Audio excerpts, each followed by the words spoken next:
à toutes, bonjour à tous. Je suis heureux de vous retrouver, non pas pour la deuxième édition de la livraison ici, mais pour faire un point avec vous sur ce qui s'est passé cet été.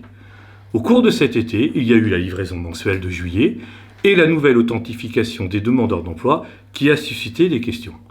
Enfin, pour vous mettre en appétit et au vu de vos retours sur la première vidéo, nous vous annonçons que la DDO reprend à sa charge les sujets non présentés en 19 SI3 sous la forme d'un JT avec des nouveautés.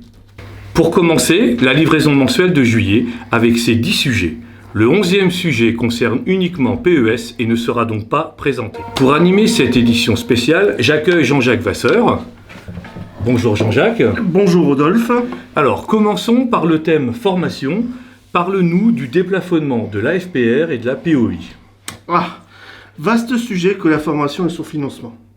Désormais, il est possible de déplafonner les AFPR et POI dans 3 cas. La POI en faveur du public PIC, plan d'investissement sur les compétences, les initiatives régionales dérogatoires et les formations de conducteurs, routiers sur porteurs et transports en commun. D'accord. Le déplafonnement, selon la mesure, peut se faire sur le montant, la durée ou la rémunération. Attention, le déplafonnement doit se faire après une étude du conseiller entreprise, bien sûr. Et enfin, cela s'applique sur tous les applicatifs, Pôle emploi.fr, GAEC, etc. D'accord. Enfin, pour plus d'informations, allez consulter le support sur le U et l'indispensable numéro 23 pour les préconisations régionales. Avant de passer au sujet suivant, et parce que l'on arrive à la date butoir, juste un rappel concernant l'AIF artisan. Celle-ci est supprimée car la loi Pacte a supprimé l'obligation pour les artisans de suivre le stage de préparation à l'installation. Néanmoins, vous le savez, il existe une convention entre Pôle emploi Hauts-de-France et la Chambre régionale des métiers et de l'artisanat qui prolonge cette prise en charge jusqu'à ce 31 août. Pour finir avec la formation, nous allons aborder maintenant le sujet CPF. Vous savez que 2019 est une année transitoire. Avec la livraison mensuelle de juillet, le web service est réouvert. Jean-Jacques, peux-tu nous en dire plus, s'il te plaît ? En effet, Rodolphe, le web service est rouvert pour les AIS dans le cadre uniquement des AIF mobilisant du CPF. Soyez quand même vigilants sur plusieurs points. Le consentement du demandeur d'emploi demeure nécessaire. La coche 0% de financement Pôle emploi est calculée sur le montant correspondant au volume d'heures disponible sur le CPF, multiplié bien sûr par 15 €. Une autre opération de reprise de stock sera menée fin septembre pour mettre à jour tous les comptes CPF. Très bien. J'ajouterai juste que le système d'information CPF fonctionne sur la base des heures et non en euros. Pour pouvoir raisonner en euros, nous allons donc afficher un volume d'heures qui ne correspond pas vraiment à la réalité. Je reviendrai vers vous sur ce sujet, certainement en octobre pour la 2019 SI3. Passons à l'actualité internationale. Vous n'aurez plus à votre disposition les ateliers ayant pour thème « Travailler dans un pays X ».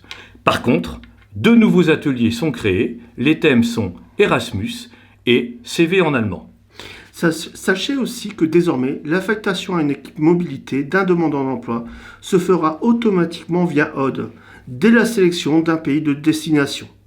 Et derrière moi, vous retrouverez par équipe mobilité internationale le découpage. Poursuivons avec des informations diverses.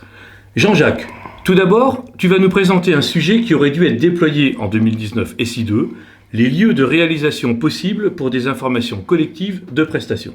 En effet, depuis cet été, vous avez la possibilité de planifier une information collective préalable à une prestation dans un pôle emploi, chez le prestataire ou tout autre lieu susceptible d'accueillir une information collective. Par exemple, dans une entreprise, dans une mairie, chez un partenaire ou sur un forum. Bien sûr, cela se fait en fonction des besoins de l'agence et des ressources du territoire. Côté mesures, quoi de neuf Jean-Jacques ?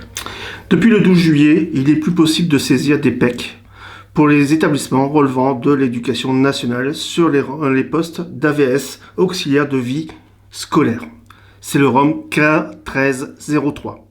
Et ce afin de privilégier l'emploi des AESH accompagnant des élèves en situation de handicap en contrat pérenne. Un message d'alerte dans Dune non bloquant s'affiche lors de la création d'un PEC parcours emploi compétences dans les établissements éducation nationale. Par contre, attention, il n'y aura pas de message d'alerte en cas de modification. Comme vous le savez, toute bonne livraison a son évolution MAP. Comme en 2019 et SI2, les données relatives à l'indemnisation à partir de MAP débranchent sur Aude. En effet, nous trouvons désormais des liens dans les rubriques échanges et contacts, et aussi dans situation financière, Rodolphe. Autre sujet qui est passé cet été et qui va impacter votre quotidien, le droit à l'erreur. En effet, dans le cadre de la loi pour un État au service d'une société de confiance, ESSOC, Pôle emploi s'engage dans une démarche de prévention des erreurs fréquemment commises par les usagers. Désormais, lors de toute saisie de contact avec un demandeur, vous pourrez préciser si le motif est le droit à l'erreur. Vous pourrez ainsi qualifier en sous-motif si le contact est à titre d'information ou pour signaler une erreur, qu'elle soit d'ordre indemnisation ou placement. Abordons la levée d'un irritant avec la gestion des absences d'un conseiller dans TSCE. En effet, Rodolphe, à ce jour, lorsqu'un conseiller était noté en absence programmée sur TSCE, il n'y avait pas de prise en compte de l'heure d'absence, ni des mails.net éventuellement reçus le week-end. Désormais, le LD peut saisir une heure d'absence avec la date et les mails.net reçus le week-end seront transférés au conseiller remplaçant. Ah, très bien cette évolution. Cela va faciliter la vie des REA, des conseillers et des demandeurs d'emploi. Sujet suivant aborde un sujet livré le 8 juillet dans les Hauts-de-France.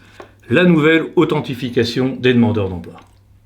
Oui, Pôle emploi s'engage à préserver la confidentialité des informations des usagers et met en place une nouvelle authentification qui est conforme au règlement général sur la protection des données, RGPD. Les utilisateurs de l'espace personnel vont donc disposer d'un nom d'utilisateur et mot de passe personnalisé, créé par eux-mêmes et davantage sécurisé. Ils pourront le récupérer et également le modifier en ligne. Ces données d'authentification unique seront conservées en cas de déménagement dans une autre région et permettent de se connecter à pôle emploi.fr, aux applications mobiles Pôle emploi et à l'Emploi Store. Vous avez d'ailleurs une vidéo en ligne à votre attention qui vous explique le mode opératoire pour les demandeurs d'emploi. Pour résumer, la bonne pratique est de créer ces nouveaux codes utilisateurs sur pôle emploi.fr et pour les utilisateurs de smartphone, de désinstaller les applis de Pôle emploi, puis de les réinstaller en y incluant la nouvelle authentification. Jacques, je crois qu'on a fait le tour de ces évolutions. Je te remercie beaucoup pour ta participation et à bientôt. Et bien à bientôt Rodolphe. Bonne journée. À bientôt Jean-Jacques. On me donne une information dans mon oreillette. Informe à l'instant d'une évolution sur le 3995. La file recrutement sera désormais gérée par les agences locales. Les files AE, les files recouvrement CSP, études mandataires et autres motifs seront gérées par PES ou un prestataire. Les référents métiers ont eu une présentation du guide conseiller lors de l'audio du 1er août. Vous y trouverez tous les éléments nécessaires pour une bonne prise en main. Nous voici arrivés au terme de cette édition spéciale. Nous espérons que vous y avez trouvé les éléments vous permettant d'aborder la rentrée en toute sérénité. Nous nous retrouverons très bientôt à l'occasion de la 2019 SI3 pour l'épisode 2 du journal de la DDO, consacré au sujet non présenté par la direction générale et la direction des systèmes d'information. Je remercie Antoine Lyon pour la partie technique et Jean-Jacques Vasseur pour nos échanges. À très bientôt. Au revoir.